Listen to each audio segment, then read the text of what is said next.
Hey there, Braves fans. Welcome to another edition of State of the Braves. I'm your host, George McNair. We are in the middle of the All-Star break right now. It's kind of a sad day. This is the day after the All-Star game, and there is just zero baseball. It's actually one of the most dead sports days of the year. I think this is the day that they put the ESPYs on ESPN just because there's literally no sports going on. I guess unless you're watching WNBA action, I should apologize if you're a WNBA fan, but other than that, I guess summer league NBA. But other than that, I mean, if you're a baseball fan, there's not a lot going on this day. So I'm going to give you guys a little bit of Braves content. I hope you appreciate that. At least I know I like to look back at the draft, and that's what this podcast episode is going to be covering: the Braves draft. I will give you guys probably another episode here in a day or two, just covering the All-Star game a little bit. Of course, we had a lot of Braves in the All-Star game, which was really cool. And, of course, also just previewing the second half of the year that is coming up. I definitely want to get into some of the targets the Braves might be targeting for trades. I think there's a few names that could be interesting for the Braves in the coming weeks, and of course some of that will be as certain teams get further from playoff contention, then you really get some more clarity as to who might be available. But still pretty fun to talk about that stuff, and I want to bring that to you guys here in the next day or two, so please look for that as well. But today we're going to talk about the draft and how everything went down for the Braves. I think I mentioned to you guys that I was hoping in the first 2 or 3 rounds of the draft, I was hoping for the Braves to take a position player. I think the Braves have been really heavy with pitchers over the last several years, and in their first 3 picks, that first day of the draft, they took 3 pitchers, three pitchers and 3 right-handed pitchers, which was already coming into the day. Most considered right-handed pitching to be the Braves' strength in their organization. They take 3 more right-handed pitchers. And it was kind of an interesting first day of picks for the Braves. The Braves take Hurston Waldrep with their first pick. And I'm going to get into not every single pick, but I am actually pretty happy and pretty excited about Hurston Waldrep. So they take him with their first pick, and then they take 2 more pitchers with their next 2 picks in the second round. One was a little bit out of nowhere. The other guy was a little more, in line of being a second round pick, third round pick kind of guy. The second guy they took was Drew Hackenberg. He was ranked 200th in MLB's rankings. Now, again, I mean, these rankings probably don't represent where the Braves have them, and maybe that's where we should, we can't know where the Braves rank these guys internally. And it's not just about rankings, because it's also about signability and different things like that. And in the next few days, we're going to know, was Hurston Waldrep, did the Braves have to go over slot to get him? If that's the case, did Drew Hackenberg, their second round pick, who was ranked 200th, maybe he was, an underslot guy and they're playing it that way. But that being said, it was pretty interesting how the first day went down with 3 right-handed pitchers. Their third pick, which was their compensation pick for Dansby Swanson being signed away by the Cubs, was Cade Kuehler from Campbell University. Drew Hackenberg from Virginia Tech, their second pick of the day. Hackenberg's kind of interesting because every one of his older brothers plays some kind of professional sports. You might, if you're a football fan of any kind, you might know Hackenberg from the former Penn State quarterback, who I believe was drafted in the NFL 1 or 2 years ago. I think he also has a brother playing in MLS, and then another brother who is also a minor league player. So Braves definitely went with some genetics there maybe on that second round pick. And then Cade Kuehler coming out of Campbell University. Campbell, actually, their baseball program has been on the rise the last few years. I think a couple guys have been drafted out of Campbell. So Hackenberg and Kueller are kind of interesting picks. I think probably guys that the Braves feel like they can get into their system and can, some of their stuff might play up a little bit once they're in. Kueller actually, he was picked with the 70th pick. He was ranked 59th by MLB, so maybe the Braves got a little bit of a steal there. But I'm not going to spend a whole lot of time on Hackenberg and Kueller, but I did want to mention them. Obviously, the Braves picking them in the second round, they certainly must be pretty talented and have a chance to make some waves in the Braves system at some point. That being said, before we get deeper into this draft and analyzing it, I wanted to think about what to generally expect from Braves draft picks. Like, what are the Braves looking for, generally speaking, in most of the players that they draft? And how this, it helps me to think about this just in terms of some of the more recent Braves prospects that have come up to the big league level. Again, I think of Michael Harris, Spencer Strider, Bryce Elder, Vaughn Grissom, AJ Smith-Shawver. What are some things that these guys tend to have in common? And I guess you could say some of these things are intangibles. I think intangibles are actually really big with the Braves organization. You could say high character, whatever. But number one, I would say each of these guys are hard workers. They're all team oriented to some level or the other, and as players get up to the big league level, as fans, we get to know them a little better. And some of it is difficult, right? You're reading in between the lines in some ways through interviews, but also as you watch a player, I think you can get a pretty good feel for some of these things. So again, hard workers, team-oriented, generally solid dudes who aren't necessarily divas, right? It's not about them, it's about the team, and yet also bringing some confidence to the table as well. Most of these guys are very athletic, at least in several really key ways. Even Braves pitchers tend to be really great athletes. You probably saw that little snippet on AJ Smith-Shawver being a really highly regarded football quarterback prospect. Guy can throw a football 70-some yards. You have a lot of Braves players are 2 or 3 sport athletes in high school, and even could potentially be so in college. So I think that's pretty consistent across the board. The Braves really value athletic guys, not just a guy who can maybe throw 98, but can do a lot more than just that. I think most Braves draft picks have at least one skill that they do really, really well, a skill that separates them, and a baseball skill. You don't see them drafting guys who are just 80 grade speed, but can't hit, have no power, that sort of thing. I think you typically see them getting, pitchers who have great stuff. Maybe the command is a little bit of an issue, but they have great stuff, or position players who can really hit, and maybe they have some weaknesses at other places that you can coach and, improve in those areas. But that being said, I think generally, especially in the draft, the Braves look for players who are high character, intangible guys.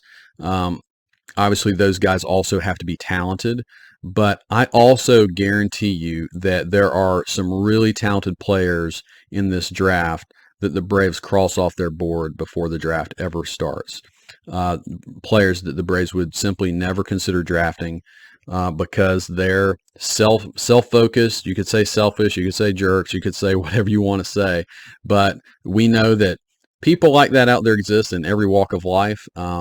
And I'm sure high-level baseball prospects, there are certainly a lot of guys out there just like that. So that being said, I think the Braves definitely value solid dudes, and that doesn't mean that these guys are perfect, but they're going to be guys that generally are going to come in, work hard, have some humility about how they are trying to get better, and be team focused. And we see that play out within the Braves system. And when you build a system that has a bunch of those types of guys, you're going to see, I think you're actually going to see a lot more success, and you're going to see an enjoyable product at the big league level too, which is certainly what we're experiencing as Braves fans. All right, so the Braves take Hurston Waldrep with their first pick. This is the 24th pick in the draft. Waldrep is known, he's coming out of Florida, University of Florida. He's known as having a great split change and a very high velocity fastball, a fastball that sits 97, 98 miles an hour, can maybe get up to 99. But this split change, I've heard multiple people say that it could be the best pitch of any pitch in the entire draft. So that's encouraging, right? He also has a slider and a curveball. It's, questionable if he's going to keep both of those other off-speed pitches, but he definitely has next level stuff. The only thing that was probably keeping him from being a top 10 pick was the command could be a little spotty at times. But Waldrep is definitely a prospect to be really excited about. He's actually from my hometown, in South Georgia. That I was born in Thomasville, Georgia. Hurston Waldrep is from Thomasville, Georgia. So a big shout out there. That makes me maybe even a little more excited about this guy. But another guy that the Braves are drafting out of Braves country. And I just wanted to point that out. We know that the Braves typically do this. We know Michael Harris is from Braves country. You could go through a whole long list of Braves that are from the South, but I really do think this actually matters. It's not obviously the number one thing they're looking for, but I think when Braves take players who grew up Braves fans, there's just a next level of love for the team, for that player, right? They're immediately just really thrilled, really happy to be a part of the Braves. And I also think when you grow up a Braves fan, you know the expectations that the Braves have to win, and also how the Braves do things. You know that this is a high quality organization. They take working hard really seriously. They do things the right way, but they also have fun. Anyways, I do think it matters. I don't think it's the number one thing, but I think it matters. But anyways, back to Waldrep and some of his stuff. So again, he is known to have some command issues, but tremendous stuff. A lot of people think that the command issues stem from having a fairly violent delivery to the plate. And I do wonder if the Braves might adjust his delivery just a little bit to try to capture a little bit more command. So that might be something to look for if you've seen some of his highlights. He really falls off the mound, like I said, kind of violently, aggressively. You could compare his delivery to maybe a Strider or another, high velocity guy. It's going to look very different from some, and you could imagine watching his delivery why he might be a little inconsistent with his command. But again, he's getting tremendous movement, and he has tremendous stuff based off of that delivery. So you don't want to change too much, but I do wonder if the Braves might tweak a couple things to try to capture a little bit more command. But I have watched a couple of interviews that Waldrep has given. He comes across as very thoughtful, very team focused, and very cerebral, really thinking through what he's doing on the mound. I think he did a lot of very specific mechanical things to create this really next level splitter that he has. And, I don't want to put too much on the guy, but you could maybe call him a baby John Smoltz. So just in the fact that he has an electric fastball and a great split finger pitch. And Smoltz had those things. Of course, Smoltz also had an electric slider, and was a Hall of Fame pitcher. So I'm not saying Waldrep will be a Hall of Famer, but that's why I'm calling him baby Smoltz. Maybe he has the ability to be that type of pitcher for the Braves, at least for spurts. He is coming out of college, so you might consider him getting to the big leagues a little quicker, but we also know that some guys it can take a little longer. Kyle Wright, it took 4 or 5 years for things to really click for him, even as he was coming out of Vanderbilt as a top 5 pick in the draft. So nothing's guaranteed, but if things fall right in terms of Waldrep, the Braves might have really gotten a great player here. When you look across the board at this draft, the Braves took 11 college pitchers out of the 20 picks that they had, 11 college pitchers and only one high school pitcher. So you definitely see a trend with that. I think the Braves have come to mostly value college arms. I think this is generally true that high school arms are really hard to project and predict. College arms, you have guys that obviously are 2, 3, 4 years older and therefore more physically mature. You can see what they have become fully physically. College bats can also really tell scouts if a guy's fastball plays up or doesn't, right? Just because you throw a 95-mile-an-hour fastball, it might play up and guys have a really hard time squaring it, or it might get hit really hard consistently. So hitters can tell you, particularly college hitters, can tell you a lot. And this is especially true at the high levels of college baseball, especially the SEC. So that's, again, where you see Waldrep coming from the SEC and the University of Florida. There's a lot of benefit to that. It's like taking someone from high A or maybe even double A, and you can kind of go, across that level and see how good a guy is. In terms of the Braves liking college arms, I think you've also seen the Braves development team show an ability to take college arms and still be able to make them better, right? So it's not like you're taking this older college arm and the guy is what he is and he's not going to really improve. I don't think that's the case, particularly with the Braves and how they do things. This is even true recently with a Spencer Strider and a Bryce Elder, right? You see them both coming out of college and getting better in the Braves organization and actually being able to move pretty quickly through the Braves organization because of the changes they make. All right, so then the Braves also took 8 college position players and only 1 high school position player. So this was a very college-heavy draft for the Braves. I think you could say, okay, the Braves only took 2 high schoolers. Typically, I think you can think of high school players a little bit more as lottery picks, or playing the lottery is what I mean. You might hit on a guy and he's a superstar, or the guy can flame out and never turn into anything, where college players are a little more projectable, a little bit more of sure thing. You know what you're getting. So there's a realistic part of taking college players. Maybe you have lower ceilings for college players, but more sure things. So anyways, would I like to see a couple more high schoolers picked for the Braves? Yeah, sure.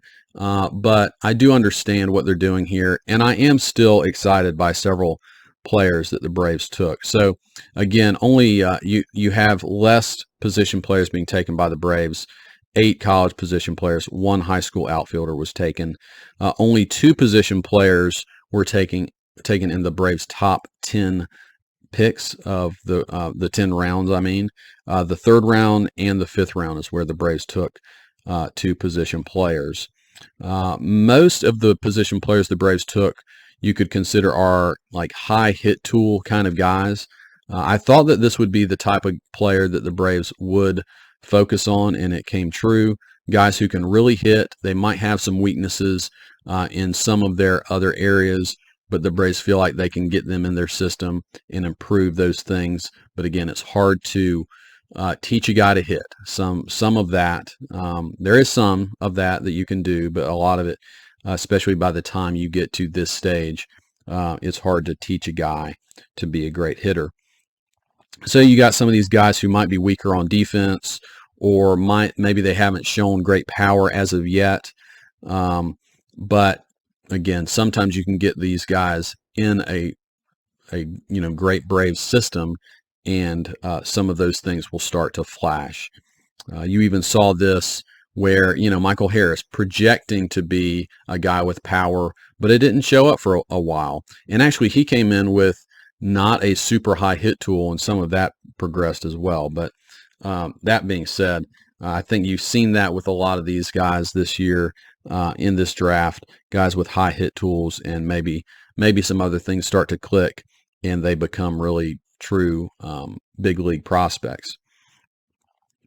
I've already mentioned this a little bit, but I just want to hit on it one more time. The Braves tend to lean on makeup, high character, more than a lot of teams do in the big leagues, and I think it really is to their benefit.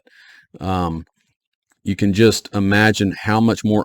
So put yourself in the position of a young minor league player, right? You come into the minor leagues, and I'm going to go in the reverse, right? You come into the minor leagues and you're trying to develop and you're trying to become a big leaguer, and you're surrounded by a bunch of jerks, some dudes who are just lazy, don't work hard, coaches that are, they're good coaches, but maybe they're pulling you in opposite directions in terms of, their style of hitting or whatever it would be, right? And your head is swimming with all this different stuff.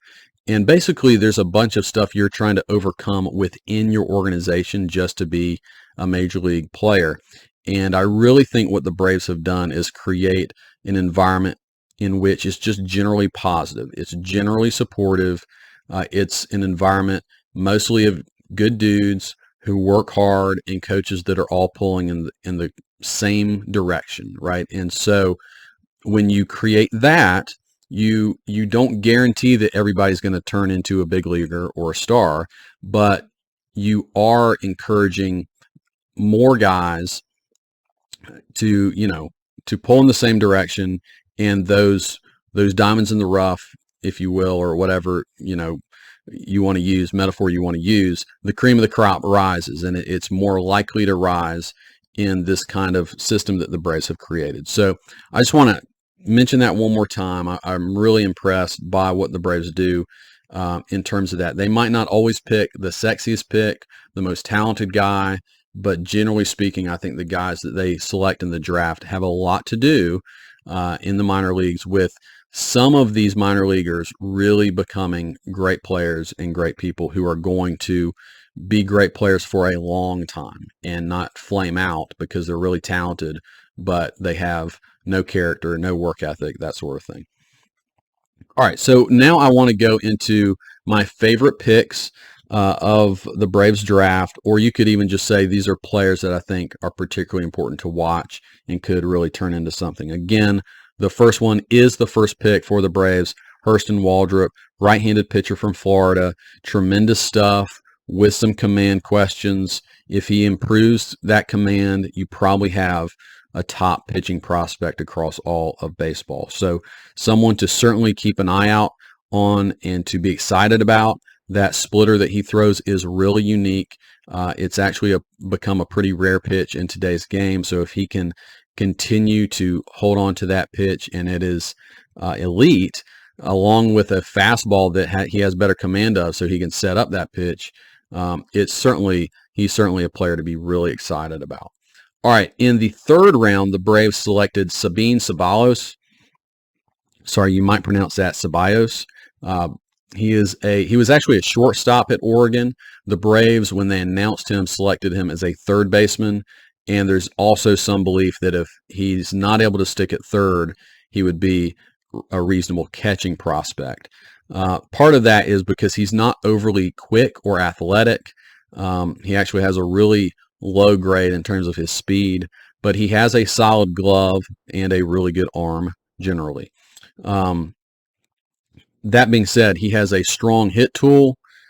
He has a chance to really grow into some power as well. He's shown a little bit more power in his later years at Oregon. I'm actually really excited about this guy. His intangibles apparently are totally off the charts. He got a glowing scouting report, and I actually have to credit the guys at Battery Powered for doing their homework on Sabin Ceballos. But I want to read something from their website. His JUCO coach, so he went to junior college before landing at Oregon. So this is a quote from his JUCO coach, who was just glowing about this is like the highest level character intangibles player that he's ever had. So I'm going to read this. It's a little long, but I think it's all worth hearing about Sabin Ceballos. Sabin was one of, if not the most beloved recruits I ever had the pleasure of landing at San where did he play? I gotta read this a little bit more. Um, San Jacinto. Sorry, San Jacinto Junior College. Thanks for sticking with me here, guys. So I'll start over. Sabine was one of, if not the most beloved recruits I ever had the pleasure of landing at San Jacinto. He came in with a three-headed monster signing class of Harold Cole and Armani Sanchez, and Sabine may have been the most undervalued of the three. He roomed with Mason Auer, who's an outfielder now in the Rays system, and learned what real work really was. I told scouts constantly, Sabo will be a big leaguer. His tools are off the charts. His head is in the right place. He is just hard enough on himself to be humble and realistic. More than that, if I had a daughter, I would have asked her to marry her. I would ask him to marry her. He is a special young man. Oregon coach Waz and company did a great job with him at Oregon. Honestly, how many collegiate players can get their coaches to jump and give high fives on home runs, rounding third base? Saba convinced me to do it, and he convinced Oregon coaches as well. Think about that in and of itself. The kid's attitude is infectious. I'll never change my profile picture because of who he is. He made me a better coach. That is high praise from his JUCO coach at San Jacinto. So when you read that, you do get really excited because it's those types of guys who, there's a layer of talent obviously that's there, but it's those types of guys who typically are going to make it to the big leagues, and you got to really listen to those types of things. And I guarantee you that meant something to the Braves. So I'm excited about Ceballos. I think he's a guy who could do some real things for the Braves. All right. The Braves' fourth-round pick, Garrett Bauman, right-handed pitcher. This is one of the few high schoolers that the Braves took. This guy is a massive dude. At only 18 years old, he is 6'8", 245, and can already throw a mid-90s fastball.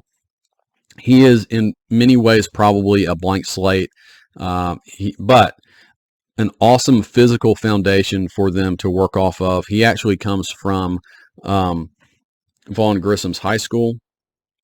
So the Braves must have some pretty serious scouts down there.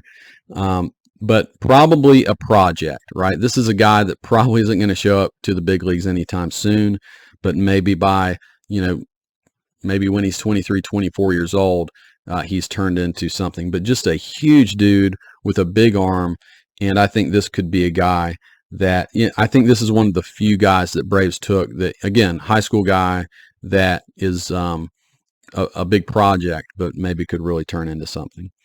All right, out of the fifth round, the Braves take Isaiah Drake. He hits left-handed, throws right-handed. He's an outfielder.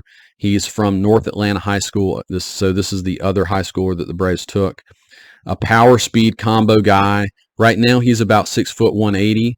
But one of the interesting things about him is his brother. His brother is Kenyon Drake, who is an NFL running back. So Kenyon Drake, similar height, but he's more like 210, right? NFL running back. So obviously incredibly athletic family. You can imagine the power is definitely going to be there for Isaiah Drake as he gets older. The short story there is he could have chose football, but loves baseball. So, could have followed in his brother's footsteps, chose baseball instead. So just really, I think this guy also is someone to be excited about. You try not to put, Michael Harris vibes on this guy, but, Atlanta area kid, lefty bat, with some power potential, real athlete. And his brother, this is, I think, a real benefit too. His brother knows what it takes to be a professional athlete, the work that it takes, all those things. So I think Isaiah Drake is another guy to keep an eye on and be excited about. All right, in the 11th and 12th round, I'm kind of fast forwarding a little bit. The Braves took two guys that I am also kind of interested in. Jace Grady. This area of the draft, by the way, I always keep an eye on. This is the area that the Braves were able to get Vaughn Grissom. You typically you're paying a little more overslot in this region, so you'll get some talent even though it's later in the draft. And it seems like the Braves target some position players that they really like in this area of the draft. So I'll just say that. Anyways, Jace Grady, he's an outfielder from Dallas Baptist, was taken in the 11th round. And then Brady Day, who's a second baseman from Kansas State, was taken in the 12th round. Both of these guys seem to be really great hit tool kinds of guys with high average, high on base percentage. Grady, taken in the 11th round, is probably a little closer to a 4 or 5 tool player. Really good base stealer, good defense, average power. Can definitely hit you some home runs, but again, is more of a high average guy, lots of doubles, that sort of guy. So, I mean, I can definitely see him turning into something for sure. And then Brady Day, Kansas State, this dude can just flat out hit. Not a ton of power, but maybe if the power comes a little bit more, it starts opening up his potential to be a big leaguer. I always think of guys like Marcus Giles when I hear about a guy like Brady Day, right? Can just hit wherever he is, and if a couple things go right, he could turn into a big leaguer. Two more intriguing players that I want to mention. The 7th round, Justin Long. He's a right-handed pitcher out of Rice. These are intriguing and you'll know why as I'm mentioning these guys. So Justin Long was recently converted from a catcher to a pitcher.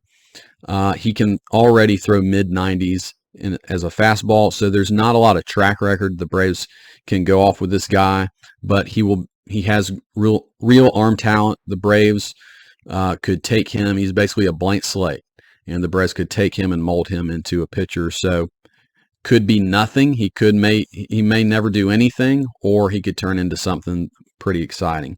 All right, and then I believe he was a 10th rounder, and I'm hoping I'm saying his name right. But he's from Canada with a little bit of a French name, Pierre-Olivier Boucher.